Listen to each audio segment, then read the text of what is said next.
Mobile virtual network operators, or MVNOs, are becoming a larger and larger part of the US mobile phone service market. They're supposed to be low cost, relatively independent alternatives to the major carriers, but more and more MVNOs are being gobbled up by those larger carriers and being still marketed as lower cost, independent alternatives, and it can all get really, really confusing. To reduce some of that confusion and help you decide between those MVNOs and potentially save you some money on your monthly phone bill, I used and compared the service of each one.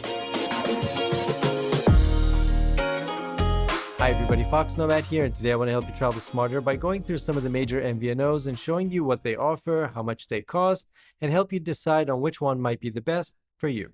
First, let's recap what MVNOs are. I've done entire videos about the subject, which I'll link to below so you can check them out. But in short, MVNOs are smaller carriers that use the network of major carriers. In other words, T-Mobile, AT&T, and Verizon.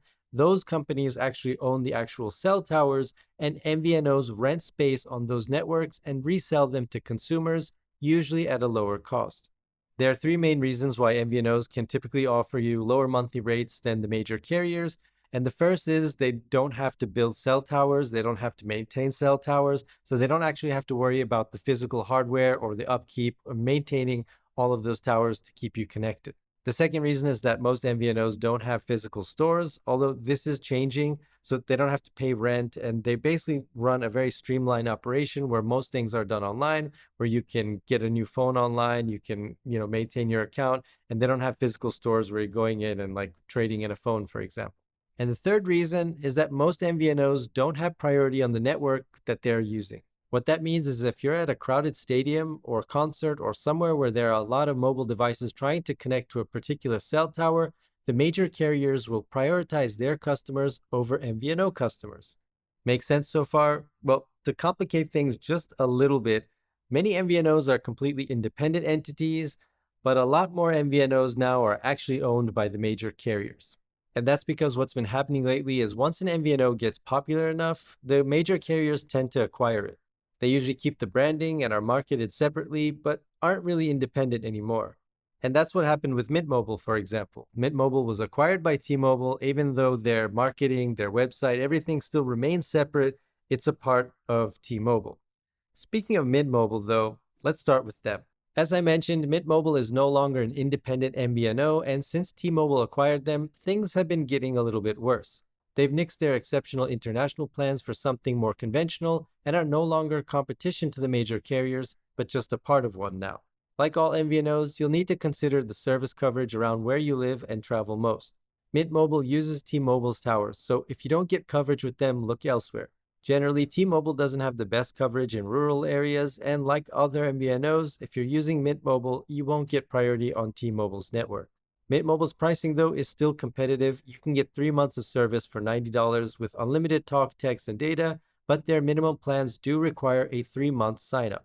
And by the time you're watching this video, the specific numbers in each of the plans that I'm going to be talking about will have changed most likely, so you want to check to see what the best plans are, what the current rates are. But in general, Mint Mobile is just a little bit on the sort of the more budget side when it comes to MVNOs. It's not the most expensive, it's not the cheapest, it's somewhere just in the middle, maybe a little bit below average. But you do want to keep in mind that Mint Mobile is a 3-month commitment, whereas some of the other MVNOs you can go month to month. For example, Visible, which lets you sign up for a 1-month minimum and uses Verizon's network. Knowing that, you want to check your local coverage against Verizon's network in your particular area to see if it's a good fit for you. Visible is owned by Verizon and offers you 2 plans which give you unlimited talk, text, and data. Their lower cost plan comes with unlimited talk, text, and data that includes to Canada and Mexico, and their Visible Plus plan comes with half a gigabyte of data of international roaming per day and 500 minutes a month of international calling to select countries. Visible also offers a 15-day trial period where they'll give you a temporary number so you can see how the service and coverage is in your particular area and see how you like it. And then if you do, you just pay month to month. Basically, it's a month-to-month plan. And unlike a lot of other MVNOs, if you get the Visible Plus plan, which is about $35 a month, you don't get deprioritized or slowed down on Verizon's network when things get busy.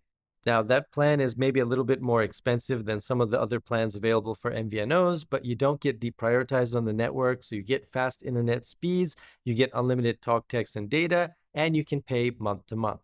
Next up is Cricket, owned by AT&T and uses their towers. Their plans are more expensive than average, and you don't get priority on the AT&T network if things get busy during peak times. Signing up with them and managing your account also isn't as straightforward as it is, say, with Mint Mobile, because you have to call to set up some of the plans and call to cancel. If you don't like hanging out on the phone and talking to customer service, then that is a major mark against Cricket. Cricket also doesn't give you an unlimited data plan until $55, and their pricing up from there is comparable to AT&T's regular plans. Once you do get a Cricket account and your line set up, then it's pretty smooth sailing from there, and if AT&T service is good in your area, it's going to be good with Cricket. And if you're the type of person that doesn't really change your phone plan very often, or you don't want to deal with the hassle of having to stay on top of different deals, then Cricket may work for you, especially if you want AT&T service. It might be the best fit for you, but I think there are going to be some better options, like I said, unless you really, really want AT&T's towers. Some of you may want that major carrier feel in your MVNO, and that's where Consumer Cellular comes in. They're the ones that act most like a major carrier, at least in terms of how they operate. They are a little bit more expensive than average, and you'll be paying about $40 for 10 gigabytes of data, and they don't have clear international plans or pricing. On the back end, Consumer Cellular uses a combination of AT&T and T-Mobile's cell towers, depending on where you happen to be and demand at a specific time. Now, with Consumer Cellular, you've really got to pick your plan well. You got to pick your plan wisely based on how much data and how much talk and text you're going to be doing, because unlike a lot of other MVNOs, Consumer Cellular is postpaid. What that means is with other MVNOs with limited data plans, so let's say you have a 5 gigabyte plan with Mint Mobile, for example, and you're at like 4.8 and the month isn't quite up, they'll send you a text, hey, do you want to add more data? Do you want to add more data? But if you hit that limit and you don't pay extra for data, you're basically out of data for that month. That's pretty much it, unless you add something until your plan renews. So with a postpaid plan like Consumer Cellular, if you got a 10 gigabyte plan, you'll get to 9.5, 10. And then if you go over that plan, you will be charged for however much you go over. And in my testing, when I went over my data limit, those costs could really add up. Now, for those of you who travel a lot and tend to use up a lot of international data, then Google Fi is an option that might be well suited for you. In the US, they use T-Mobile's cell infrastructure and offer 3 plans. The base tier is $20 a month and comes with 10 gigabytes of data. Bump up the plans and you get unlimited data as well as no throttling for the first 15, 35, or 50 gigabytes. But like I mentioned, the international perks at the highest tier in this Unlimited Plus plan are what make Google Fi stand out. It's $65 a month for that plan, but you can call from the US to over 50 countries for free and have mobile data in over 200 countries for no additional cost. There are, of course, a lot of other MVNOs that I haven't covered. There may be some local ones that are very specific to your, the cities that are around you, and they come and they go. So there are a lot of MVNOs that you can consider, but these are some of the major advantages and disadvantages of the biggest MVNOs. In short, if you're trying to decide between the MVNOs, this is how I would break it down for you. The first thing is to consider the coverage in your area and the places you visit. Does AT&T have good coverage in your area? Then MVNOs using AT&T towers are the place to start your search. It doesn't matter how good a monthly plan is if your phone doesn't get service. Then there's your preference of interaction. Do you want to have a good online experience and never have to deal with a human, or are you more of a store type of shopper?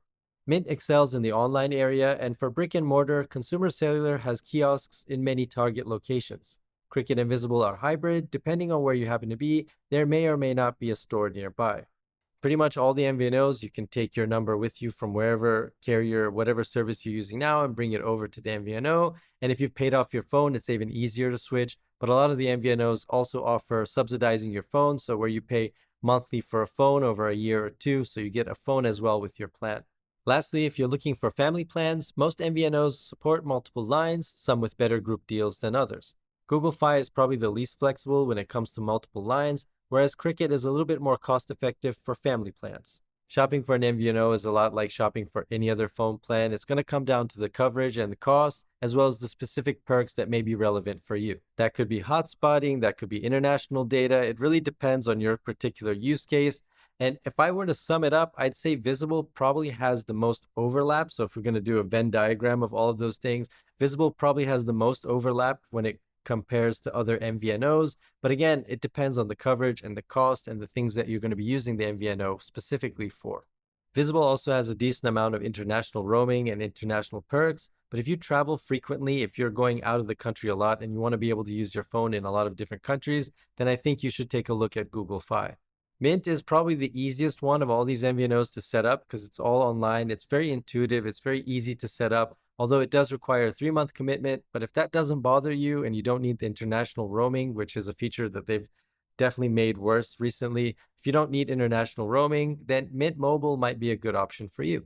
If you like a more old school feel with brick and mortar stores, then Cricket or Consumer Cellular are going to be good options there. Although between the two, I would lean toward Cricket. It is a little bit more expensive, but I feel like you get some of the MVNO perks. Basically, you don't get overage charges, whereas with Consumer Cellular, you do. So like I said before, you got to be really wise with the plan that you choose. Make sure that it is enough data for what your regular use is per month. Hopefully this video clears up some of the confusion you may have had about MVNOs. But the main takeaway I think you should get out of this is that MVNOs are a really good low-cost option when it comes to the major carriers. They're prepaid, short commitment, mobile wireless plans that can really save you a lot of money on your monthly bill. And if you're using a major carrier now, in my experience, the MVNOs really give you similar service. You don't really notice a difference except in your phone bill, which is going to be less per month. The pricing gap between the major carriers and MVNOs is closing, but for now, there's still a lot of good deals to be had on the MVNO side. Thanks very much for watching. If you have any questions about MVNOs or experience that you'd like to share with the MVNO that you happen to be using, let me know down in the comments below. And while you're down there, hit the like and subscribe buttons. I'll have new videos for you every week. And I'll see you in the next video.